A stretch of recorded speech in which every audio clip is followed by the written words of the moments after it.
belajar pada hari ini ya.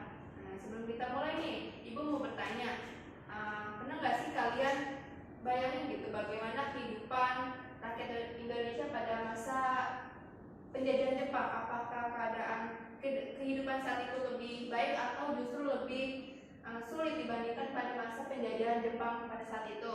Kita hari ini menggunakan model pembelajaran PBL dan PJBL, di mana model PBL ini kita akan mendiskusikan tentang materi ini nanti dibagi kelompok. Kalau proyek PJBL nanti kita bikin kelompok juga, kemudian bikin proyek. Selanjutnya tujuan pembelajaran hari ini kita akan membahas tentang latar belakang keadaan Jepang Indonesia, kemudian juga menganalisis sistem pemerintahan Jepang, kemudian menjelaskan dampak penjajahan Jepang, serta menjelaskan strategi bangsa Indonesia menghadapi Jepang. Jepang datang ke Indonesia pada Perang Dunia. Tujuan utama Jepang bukan untuk membantu Indonesia merdeka, melainkan itu untuk menguasai sumber daya alam seperti minyak bumi dan hasil pertanian yang sangat dibutuhkan untuk kepentingan para mereka. Nah, pada tahun 1942 Jepang ini berhasil mengalahkan Belanda. Penyerahan kekuasaan Hindia Belanda Jepang juga terjadi melalui perjanjian Kalijati. Sejak saat itu Indonesia ini berada di bawah kekuasaan Jepang.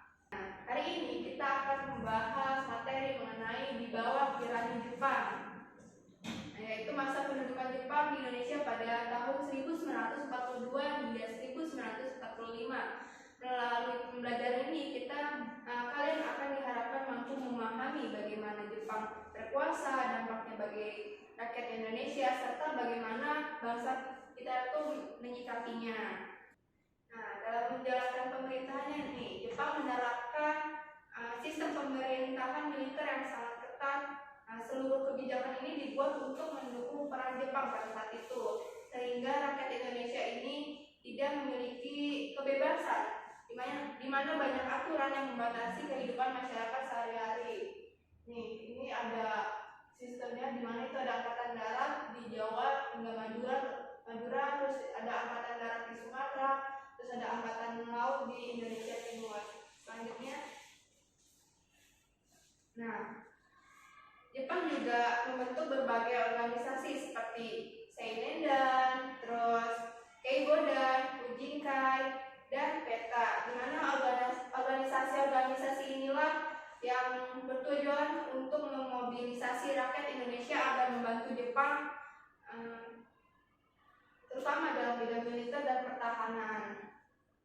Selanjutnya, nah ini ada dampaknya penjajahan Jepang di sosial dan ekonomi, yaitu yang pertama ada pengusaha atau sering disebut dengan kerjasama, terus yang kedua itu ada kelaparan dan kemiskinan, yang ketiga ada pendidikan yang dibatasi, yang keempat itu ada sensor media dan adanya propaganda. Selanjutnya, nah dampak positif penjajahan Jepang, di mana penggunaan bahasa Indonesia ini semakin luas gitu, terus juga munculnya pengalaman militer bagi pemuda. Yang terakhir itu ada kesempatan tokoh Indonesia yang terlibat dalam pemerintahan.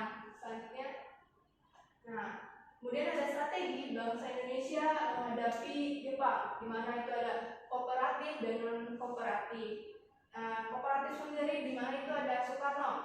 Hatta ini bekerja sama dengan secara taktis gitu. Terus yang kedua itu ada memanfaatkan Jepang untuk persiapan kemerdekaan. Terus di non kooperatif, perlawanan rakyat ini seperti Aceh, Blitar, dan Singaparna. Selanjutnya, nah, di mana dalam menuju kemerdekaan, pada saat menuju kemerdekaan itu dibentuk BPUPKI dan PPKI. Ada yang tahu nggak sih BPUPKI itu apa? Badan Penyelidik Usaha Kemerdekaan Indonesia. Ya, Terus Jepang juga mulai terdesak dalam perang. Yang terakhir itu ada momen itu menuju proklamasi 1945.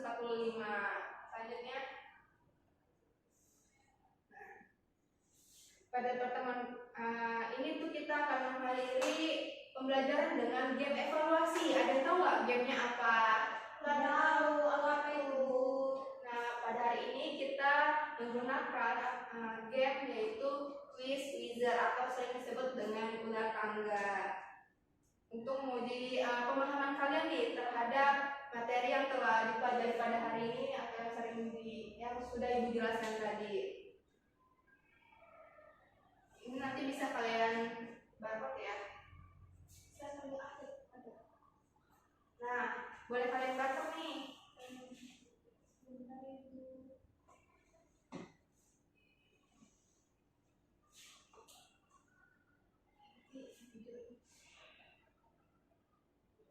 Ya.